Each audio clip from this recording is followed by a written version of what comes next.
Um, I'm really delighted to be here today and to provide some remarks on the issue of outsourcing and contracting in the context of what we are doing at Wage and Hour.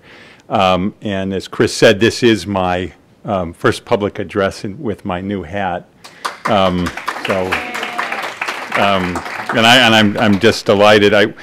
When people refer to the administrator, I'm still at the level where I'm thinking, who are they talking about? So, but in that new capacity, I really could think of no organization I'm prouder to provide this first address with than NELP, whose work I've admired for years and years, and the work that Chris Owens and Kathy Ruckelshaus, Paul Son, and many others in NELP have done on worker advocacy and raising these issues, and both thinking hard about legislation and the roles of different institutions, and then doing critical research on this is all very inspiring, and I'm grateful for their work. I see a lot of friends in the room who I'm deeply grateful for their support. When I naively found out that I had been selected for this job, I started packing my bags, and then a year and 2 months later, I actually find myself here, and a lot of folks in this room have really stood by me throughout that long process, and have been very helpful, and I'm really deeply appreciative for those efforts, and I look forward to working together going forward. I do want to talk about the fissured workplace and its relationship to outsourcing and the issues I know you're going to spend the next couple of days looking deeply at. And you have a wonderful set of speakers who are going to bring both research and applied on-the-ground experience on these matters, and it looks like an exciting conference. And I won't be able to be with you in person, but I'm certainly here with you in spirit as you look at these issues. And what I want to talk about is how those issues and the issues that I've called the fissured workplace speak to how a 21st century set of problems and realities can be addressed through a 21st century agency and regulatory strategy, which is what the Wage and Hour division that I'm very proud to join has been engaged in really with remarkable, I think, success over the last 5 years. And I view my task as helping to work with the people in the agency and in concert with worker advocates and working people and responsible employers across the economy to really take that to the next level. And it's a challenging agenda, as I'll describe, but it's one that I think we've moved a long way on, and we can go a lot further on. It is, I guess, propitious that the Fair Labor Standards Act celebrated its 75th anniversary in 2013.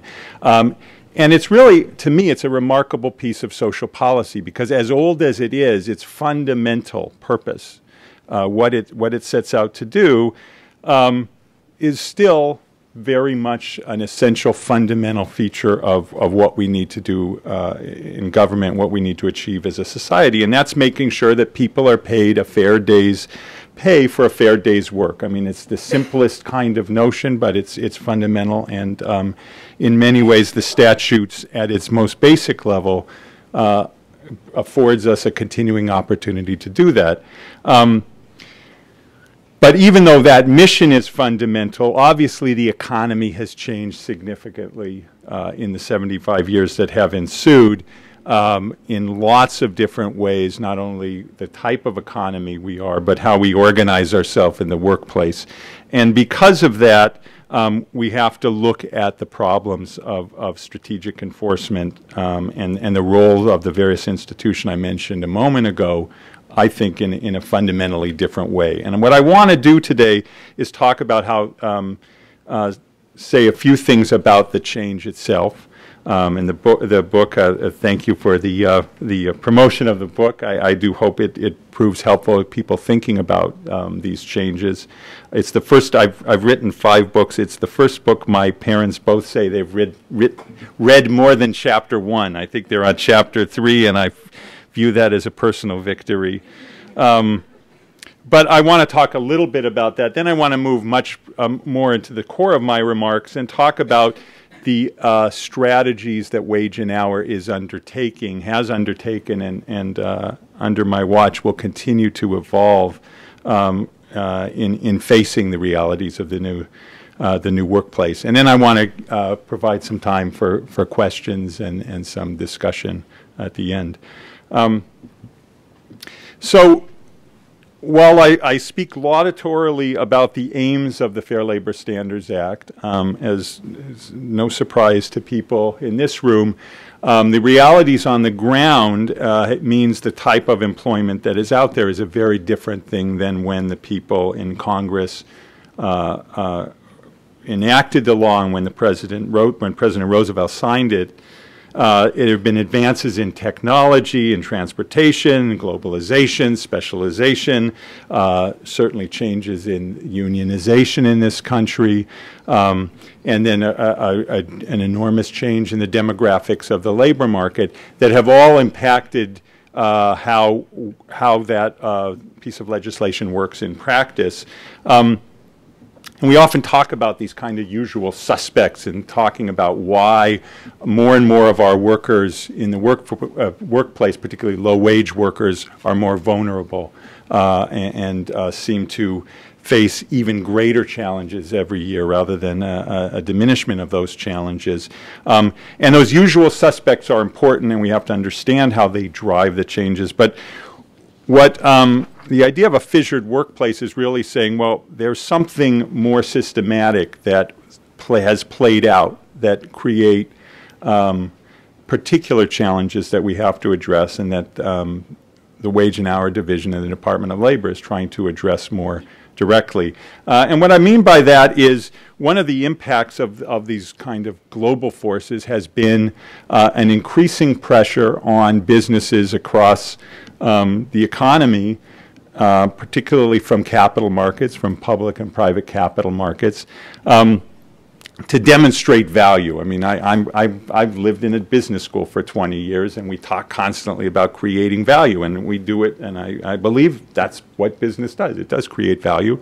The capital markets have put pressure increasingly on business to show how they're creating value for both consumers and investors. And one of the upshots of that has been businesses over time have been focusing more and more on this thing we, again, in business school call core competencies. What are you really good at? What is the core of what makes you as an organization profitable? And it's remarkable if you just look over the last 25 years how that has intensified and become a stronger and stronger pressure. And one of the implications of that for businesses has been to focus on those activities and to shed anything else that isn't core to that. And by shedding activities, I mean shifting them out. So you shift out information technology, processes, you shift out one of the first to go way back 20 years ago with things like in-house publishing capacities. You shift out human resource activities. But as these pressures have continued, that slicing has gone further and further and closer to what we all would regard as kind of the core thing many of these businesses we'd all identify do. And I'll give you an example in a moment in the hotel-motel industry where this has really played out in a way that I think most people don't realize when they walk into a hotel. But this idea of splitting apart and shifting activities while still maintaining ownership of the overall coordination of them. What you don't want to lose hold of is the crown jewels, is the core competence themselves. That's what makes you a viable business. But what you use is a variety of organizational methods and technologies and standards to keep this whole thing together while you shed activities. And that's why I use the analogy of fissured. I'm married to she's shifted careers, but she started as a geologist, and my wife studies rocks. And, you know, way back when I was thinking about this, the image of a rock that fissures hit me. And it hit me because fissures both deepen once they start and they spread. And I think what I talk about in the book, and I think what the wage and hour has been grappling with, is both the deepening. Once I split off this function, it tends to be split off again and again and again, deeper and deeper, and the worker gets pushed further and further away from ultimately where the value of their work is taken in. And as a result of that, you get this deepening, and it also spreads to new places. And as a result of that, employment relationships are more and more tenuous, and it has all of the problematic aspects, some of which you're going to be talking about in this conference, all of which you are all well aware of. In the world that I now inhabit, the principal expression of that is in intensifying labor violations at the bottom of these fissured structures. And unfortunately, the proliferation of illegitimate practices that are arising as the employment relationship becomes more complex and varied and deeper, split at a deeper and deeper level, allowing people to do things like trying to lower labor costs, shift away employment responsibilities, and ultimately avoiding paying the fair wages and providing the conditions that our statutes, our laws say they should be. And I said, you know, the hotel industry is this great example. We walk into a major hotel and we see the brand in front of us, and of course the logical assumption is everyone there works for the hotel. And in fact, that is seldom the case anymore. Fewer than 5% of branded hotels in this economy now are owned and operated by the brand you see above the doorway. And instead, the structure of hoteling has been shifted where you have ownership by one party, third-party management by another party, the hiring of workers sometimes by a third party who might in turn use various temporary labor agencies or other organizations to hire those workers. So you can have within one hotel property 8, 10, 12 different employers of records, all who have a piece of the pie, a piece of the employment relationship, but would all kind of point their fingers at someone else in terms of who is really responsible. And where we have low-wage labor markets and low-wage workers who are working in many of those positions, who are often people who are vulnerable with other respects, people who might have language issues, who might have immigration status issues, who might have reasons that to begin with they might know less about their rights or might be less likely to assert their rights. Really at the bottom of these very complicated employment structures, that intensifies what has always been a difficult problem of ensuring those people have receive the rights and receive the protections that our law provides for them. So that's the context of why, you know, it's never been easy to protect low-wage workers. There are millions of workplaces out there, and there are very few wage and hour investigators either at the federal or the state level to protect them. There are worker advocates, unions out there to help protect workers, but ultimately it's a very difficult proposition to begin with. Add fissuring to that and you have an even more difficult mix to deal with.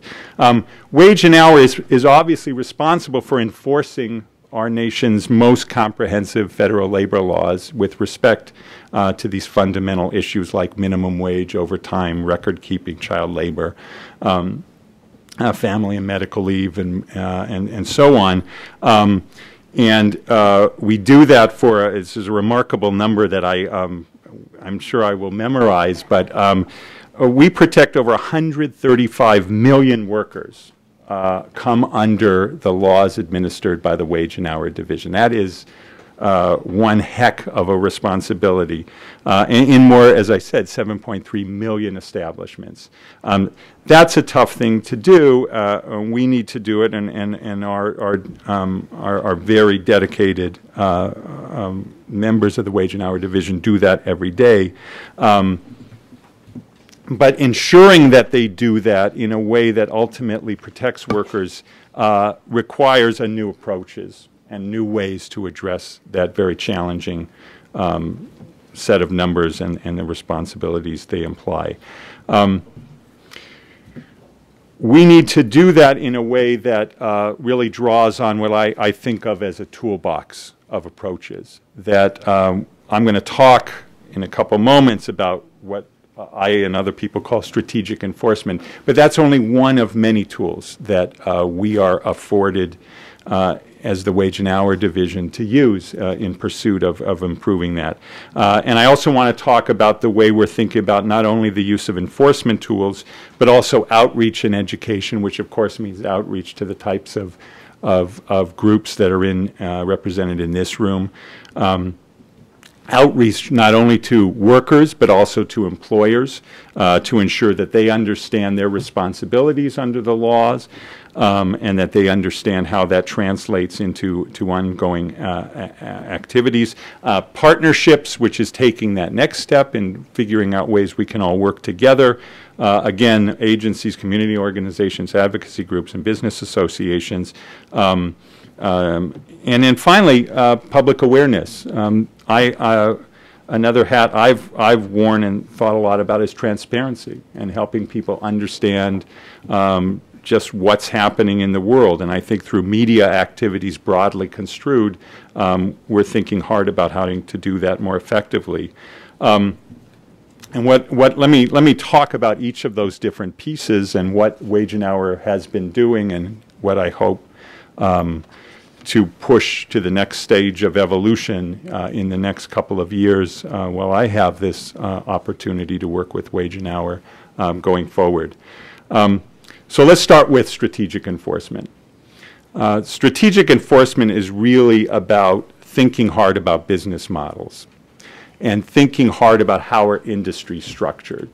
One of the reasons I worry about when we talk in broad strokes about, well, one of the problems facing working people increasingly is that they are exposed to globalization.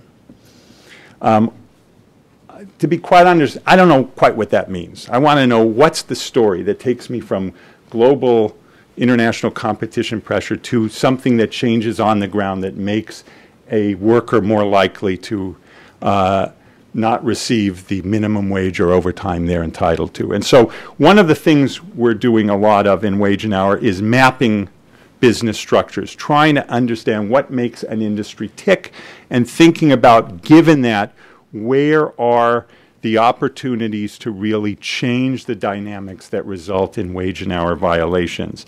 We're doing that in a number of ways. We are certainly, since 2009, Wage and Hour has targeted priority low-wage industries. Those industries put your investigators where the people are receiving, where the largest abuses of our laws and violations of our laws are occurring. Secondly, think differently about how you do investigations. Investigations in a world with 7.3 million workplaces can't be about just recovering the back wages owed to the workers who happen to be at that workplace or that lower level entity in a fissured structure.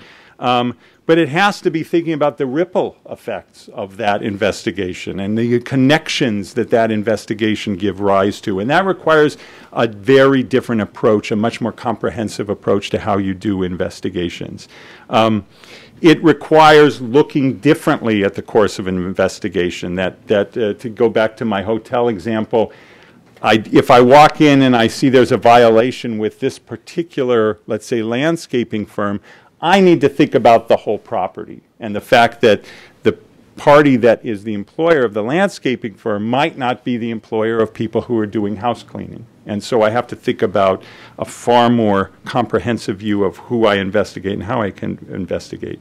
It requires partnering with other states, and all of you are well aware of the fact that Over the last 5 years, Wage and Hour has signed a series of memorandums of understanding with state agencies that also have enforcement responsibilities. I see my friend Heather Rowe from Massachusetts, where we have an MOU with the federal government and with Red Sox Nation so that we can combine both of our statutory responsibilities and make sure we use that to great effect. It requires something, I'll wonk out here in the spirit of my book, being data-driven. And Wage and Hour Division, I've always been struck with, and now that I've been there, I'm a veteran, this is my second week already, I am really so happy to see how data is just an intrinsic part about how we think about our work, both in terms of targeting and thinking about performance and thinking about, are we achieving the things we're trying to achieve? And can we refine it? Can we do it better? That's very much a part of what has been done. And certainly something I will push aggressively going forward. And making sure that workers, advocates, employers, and other stakeholders understand their rights and responsibilities. Outreach in multiple languages, outreach in multiple venues, figuring out ways that we can make sure that our investigators have the information they need so they can do investigations that are ultimately effective. In addition to that, and again, maybe I can talk more about this in some of the question and answer, but we've changed the orientation of how we focus our investigation activities. You know, Wage and Hour historically has been a very complaint-driven organization. We respond where workers have complaints. The sad reality is sometimes those workplaces that have the most egregious problems are not where you get complaints. You get complaints where people know they have the right to complain or where they might feel more empowered to complain.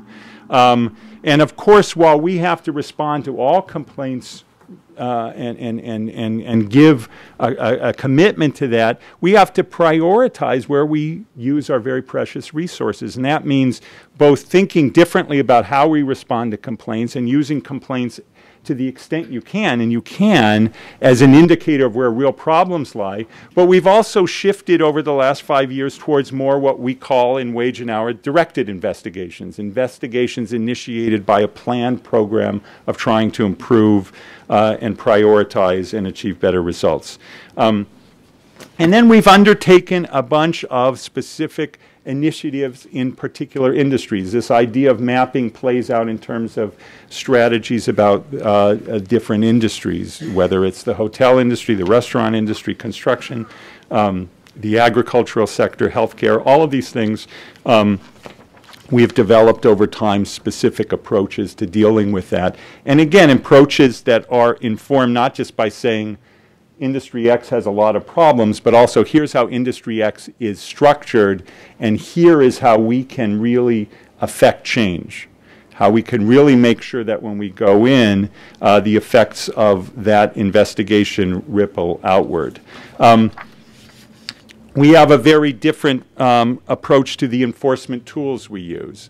In the last 5 years, Wage and Hour has used a set of tools that the statute has always afforded us, but historically we haven't used. And those are things like civil monetary penalties. Those are things like liquidated damages. We haven't added anything to the toolbox that wasn't already there. Instead, what we've done, we've looked in the toolbox and said, my gosh, next to that wrench, there sits liquidated damages, which we never really have used to the extent we can.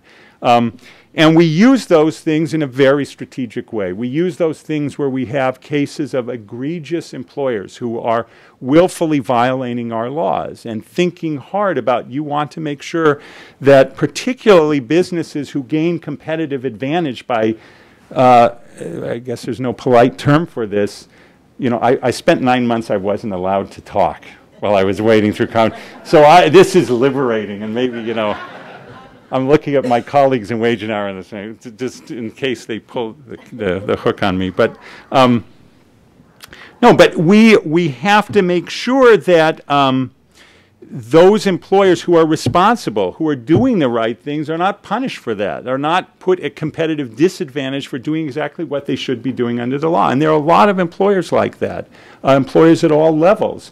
At the same time, we have to use all of the tools available to us, as we have been, I think, over the last 5 years, and how we will certainly in coming days, against those employers who aren't playing by the rules and are doing so with pernicious kinds of motivations to use that as a form of competitive advantage. So those are all just what I would regard as strategic enforcement tools we're using.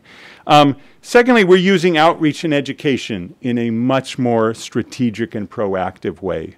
There has been always at Wage and Hour a notion that we can't rely on enforcement alone. The numbers simply don't allow that, and that there is a profound need to do education and outreach to all stakeholders so that they understand what we're doing and they understand the responsibilities and their rights.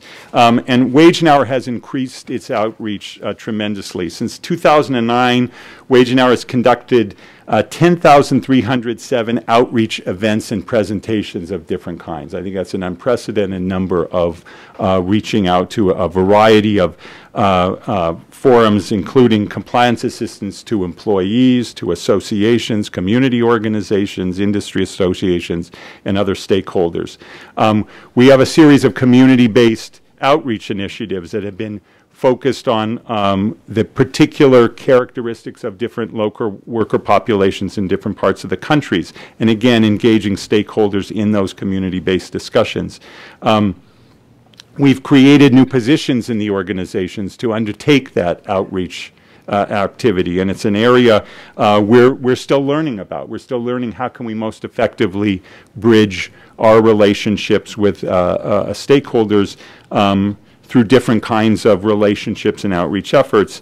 Something I'm very interested in pursuing and hearing thoughts from folks like you in the room, and I'll be doing a lot of outreach to really continue to build our understanding of how we might do that more effectively.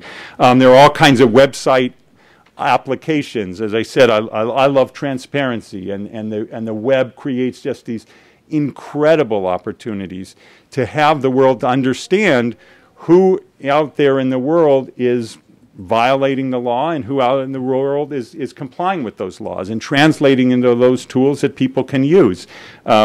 We had something called Eat, Shop, Sleep, which was a competitive effort to give our data to the developer world to figure out an app that would allow people to actually look at wage and hour activities in particular restaurants. Where that was just a first step towards sort of thinking about lots of ways to engage the outside world, let the outside world use our data so they can use it in a way to better understand whether they should be comfortable with the practices of businesses that they might be applying on the basis of real fact-based information. We have done a lot of extensive investments in our ability to speak to communities through multilingual guidance, hiring investigators that mirror the communities where we're seeking to try to help. The division has translated over 200 publications into 16 different languages. That's an effort we're going to continue so people understand their rights. And as I say, we've created the Community Outreach Resource Planning Specialist, a special new position to help us do this. So that just gives you a sense of, I think, the scale and the scope of the things we're doing. Many of the activities we're doing are still very much, we're learning and we're revising. Another kind of administrative characteristic of Wage and Hour that I've noticed as long really as I've worked with it, it's an agency that understands strategic planning and the importance of planning and translating plans into action and then evaluating and saying, have we done it right?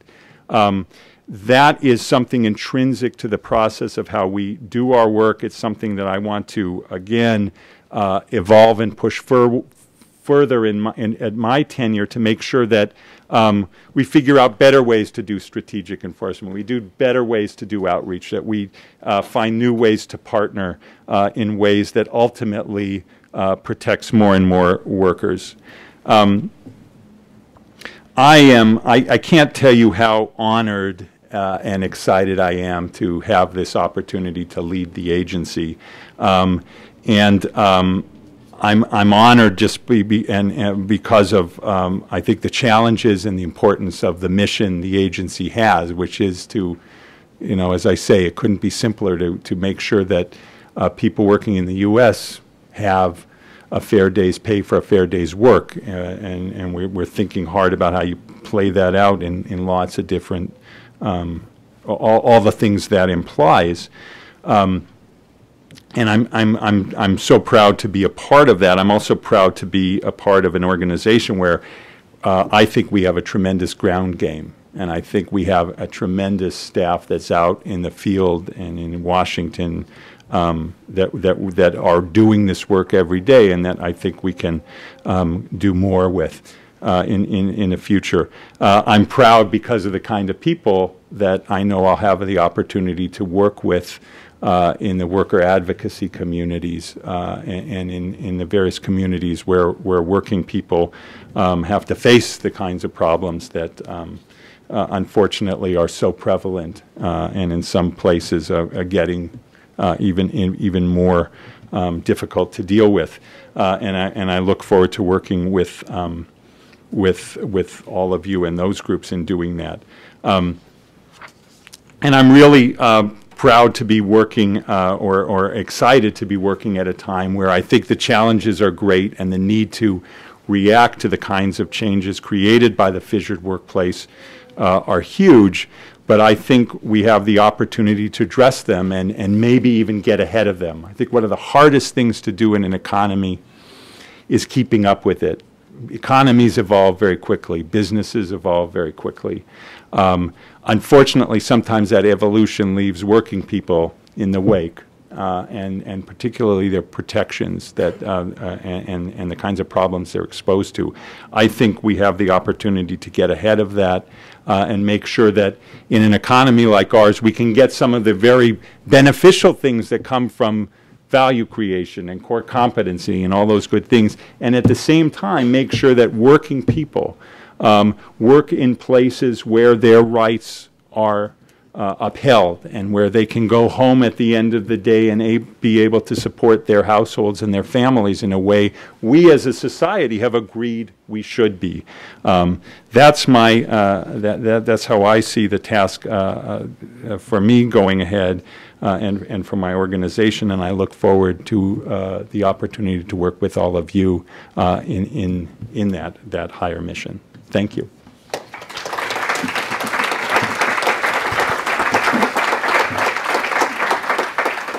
So we are now going to open it up to some questions. Kathy, are you grabbing microphones over there? Right.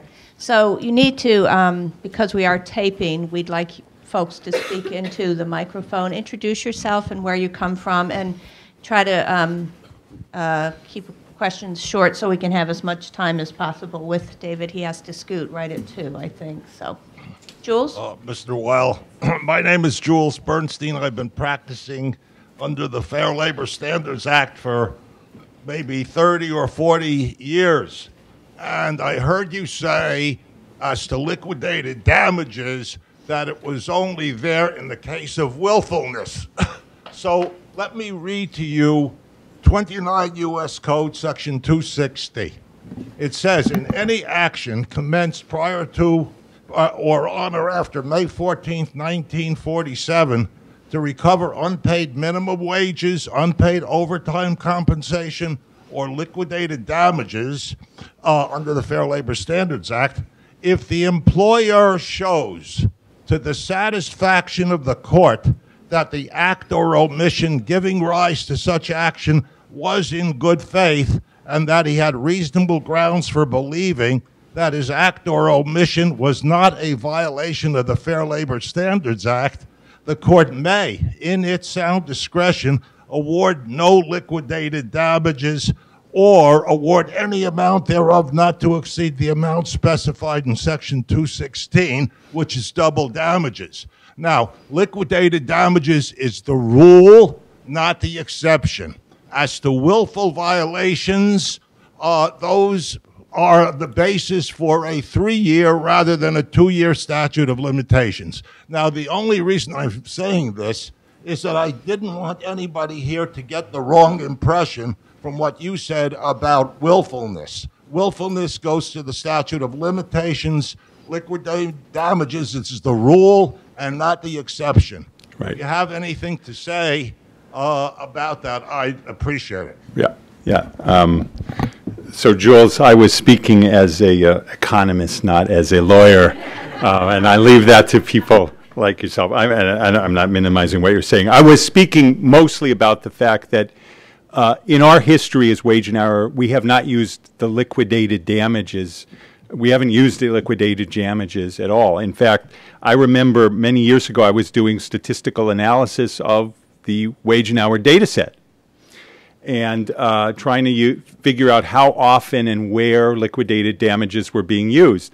And I was getting these tiny numbers, and I thought, oh, I must be doing the coding wrong. That's what economists, do.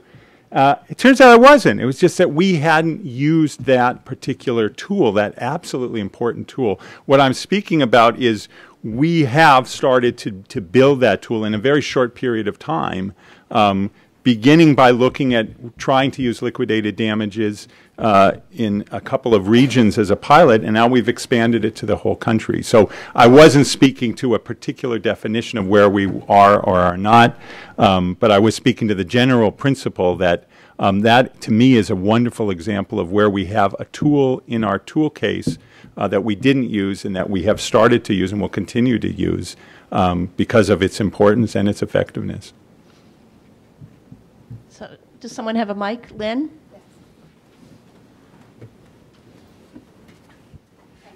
Hi, Lynn Reinhardt with the AFL-CIO. It's wonderful to hear you speaking in this capacity, David. Congratulations. Thank you. You mentioned the hotel with the 8 or 10 different businesses in operation, or employers with people at the hotel facility. And it got me wondering to what extent, and maybe you could speak about, to what extent is the Labor Department, our different agencies within the Labor Department, coordinating their efforts when you go in and find the landscaper who's violating wage and hour laws? Is there coordination with OSHA because the workers might be exposed to pesticides and so on and so forth? Could you speak a little bit about interagency coordination? Right. I will speak as much as a person who's a veteran for 6 whole days can speak about these things. I mean, I think, again, one of the things that I'm struck by, I think I was struck by it as someone observing the Labor Department externally for many years and now as someone who's been there for a few days, is the greater degree of coordination across the different parts of the Labor Department in terms of just sharing information, figuring out where we're doing, basically all the different activities that we reach out to every day. I think in general one wants to look at problems systematically in terms of thinking about where we are giving our attention as wage and hour versus something where OSHA is. That being said, it's a complex thing. Statutes are set up in different ways, and thinking about how you best coordinate is something that is partially driven by the statute, partially driven by how you organize your investigators. So let me just say prospectively, it's something I'm very interested in doing and thinking about how we best both undertake what we are each supposed to uphold in our separate statutes, but also pay full attention to the likelihood of someone who is egregiously violating wage and hour laws, that they're not violating other statutes. It's probably true that those things statistically go together, and it's something that certainly I'm interested in thinking more about. There's there and there. So whatever. Okay. Okay. Hi, Chris Williams from Chicago. I'm an attorney. But before I was an attorney, I used to be a union organizer and worked with some community-based organizations. And I mostly work with them now. And what I find is that when I was an organizer and working with them, the level of detail and information they have about wage and hour violations is so much more than I could get as a lawyer now, and I think the Department of Labor can get. Because they're there on the street, they're getting inside information. And employers are getting more and more clever, right? They're hiding it now. You see workers having to work under 2 Social Security numbers. being shorted hours instead of just out, unpaid. You don't see the violations on the check stubs anymore. Right. So how can we get our frustration? I think in working with wage and hour is it's kind of here. Give us the case, give us your paperwork, and then go home and wait for us to get back to you. Right. How do we integrate the work of these organizations that really have the inside story with the work of the Department of Labor so that we get to the real violation and uncover it? Right. I think that's a great question, and I think, I think, at least in my understanding, your depiction of kind of the handoff is the way certainly traditionally wage and hour interacted with workers, with worker advocates, with other stakeholders. I think in the last few years, there has been attention to trying to change that relationship into a way where we really get information about where the problems are. The creation of these cores is a way of thinking about how do we do partnership and outreach in a more effective way. Again,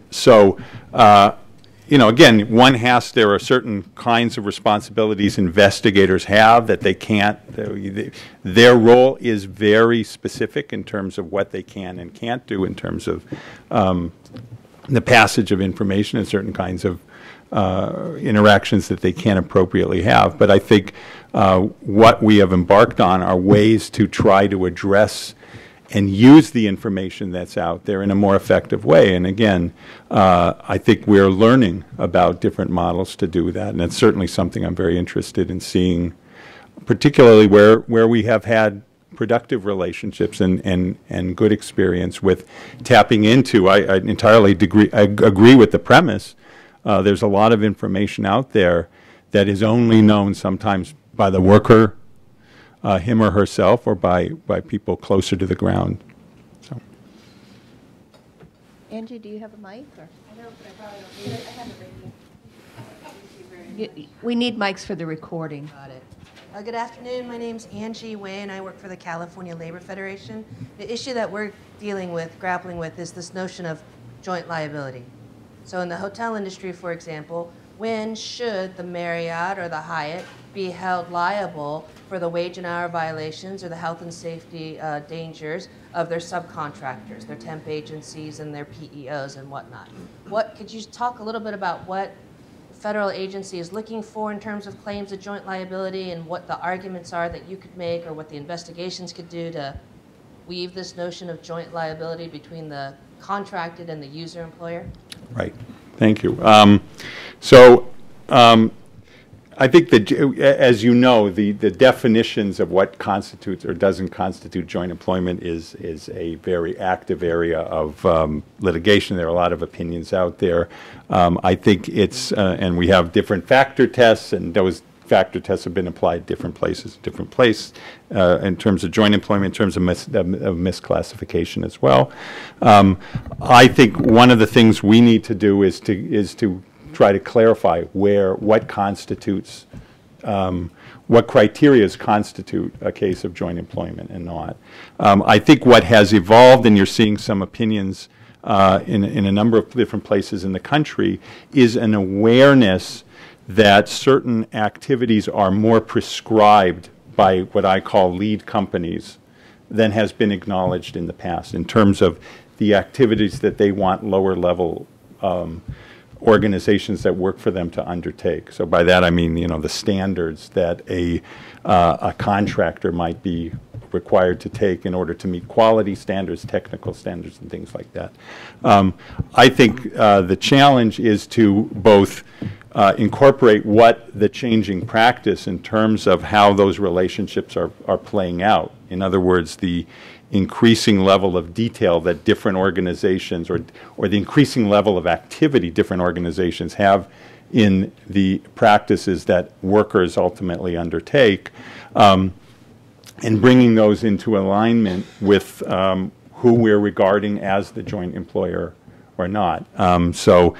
Again, I would say at this early stage of my tenure in the position, what I want to look at is the way we have applied the question of joint employment in different parts of the country, and how we can think about responsibilities in a more nuanced way in order to make sure that people who are ultimately responsible really are held to that, to the requirements implied by joint employment. So it's certainly an area that's, I think, has evolved a lot. It's one that I want to continue to, where we will be pursuing that further. Who's? Kathy. Tim Bell, Chicago Workers Collaborative. We organize temp staffing workers in Chicago. You mentioned that you're traditionally USDOL is wage and hour is driven by complaints. Are you looking at other ways of investigating some of these companies instead of just waiting for the workers who are facing retaliation if they complain and working in precarious conditions? Are you looking at a more proactive approach? And also, we look forward to collaborating with you as you start this work. Thank you. Right. Thank you. Thank you. We have precisely done that in terms of, I mentioned quickly, changing the proportion of investigations we do that are complaint-driven versus what we call directed investigations. In other words, and as part of our performance plan, if you our publicly disclosed performance plans as an agency, is that we have over the last 5 years increased the percentage of our investigations that are initiated because of concerns we might have with an industry or a geographic area where we have facts and reasons to believe there are real problems in those areas. So the principal way we're going about addressing the problem you're raising is to make sure that more and more of our investigations are initiated by knowledge about where the problems are and then creating strategies specifically addressed to improving compliance in those sectors. We're always going to have a good percentage of our investigations driven by complaints. But I think, number one, we're cognizant of that fact, and that's why we try to use our resources towards pushing towards more directed investigations. And secondly, doing what we call strategic complaint response, trying to understand where that complaint came from and responding in a way appropriately to that complaint in order to either address it quickly where it seems to be focused, let's say, on a particular person, maybe a misinterpretation of a responsibility by the employer, and getting that resolved and done with, versus complaints that might really be canaries in the mine and suggest more systematic problems and pursuing them in that way. And by essentially triaging complaints in that kind of manner, you can make sure that you're using both complaint investigations coupled with these directed investigations in a way that really serves the larger purpose of improving compliance. So I need to do a time check because I know you have to get out, and I... Let me take, I saw, there were a couple more. Rose, and I saw Ross. Rose and Ross, there's something about that. Rose Bott from the ILR School at Cornell. So, David, this is great news, of course. So I have a couple questions. First, when you're talking about coordination, do you have like shared databases that go across the agencies? I mean, do you have that level of being able to really dig into, really deeply into databases of violations across the agencies? And are you also able to put on the website the violations by employer and all of that is right. That's public information. Right. And then the other part of that is, what about resources? So I know that there's been this long decline of resources, and what do you feel the gap is if you had your ideal world? Right. Thank you. So let me do data first. I mean, one of the and if you're not aware of it, you should be. We have made a lot of the violation databases, not only of wage and hour, but of OSHA and some of the other parts of DOL, available directly. You can get the data yourself, and so that affords not only all of us inside the Labor Department, but academics, advocates, I mean, the world, to see what's happening out there, and we're also trying to make them as downloadable and easily accessible, so people can both crunch numbers if you're academics like us, or you can use them. As I said, we have people developing apps based on some of this data in ways that can be used in different kind of consumer apps and things like that. So the data is available, and that data is available obviously internally as well. There are, without wonking out, I see Annetta Bernhardt in the room, so we could talk about this endlessly, but there's a real, I think, both opportunities and challenges about trying to link data and understand how these different pieces of a fissured structure, let alone even a traditional structure, how the different parts of a business hang together in terms of data analysis. I know there are a lot of different initiatives underway to just help us use the data we have access to in a better way, and I think that can have wonderful implications in terms of, getting back to the question Lynn Reinhardt asked, understanding systematically about where we might find clusters of violations in the domains of a lot of different regulatory areas. So I think it's an area we're working on, and certainly one I'm very interested in. Resources, a lot of my work on strategic enforcement began with, I'm an economist by training, and economists will always tell you that we live in a world of scarcity.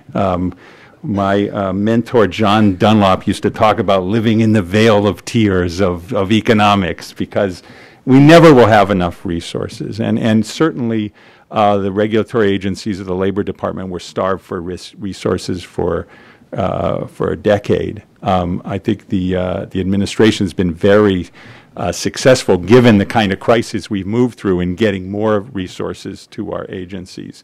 And certainly in the next budget, we have an increase, a significant increase in our resources that I think mirror the very ambitious, I didn't speak at all about the regulatory agenda the President and the Secretary have laid out, that my agency is ultimately going to have responsibility to enforcing, whether it's the home care rule that's already rolling out, or the overtime regulations, or the minimum wage federal contracting executive order. All of those things are going to require more resources.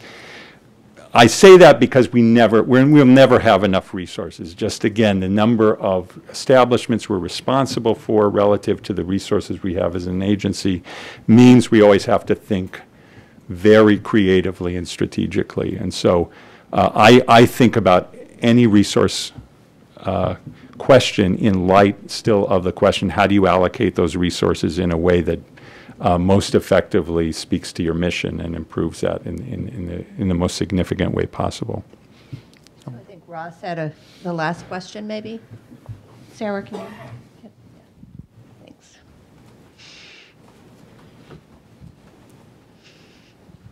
Ross Eisenbray with the Economic Policy Institute. One tool you didn't mention, which might be the most powerful tool in your toolbox, and that not in all these cases, but many of them can blow past the fissuring, is hot goods.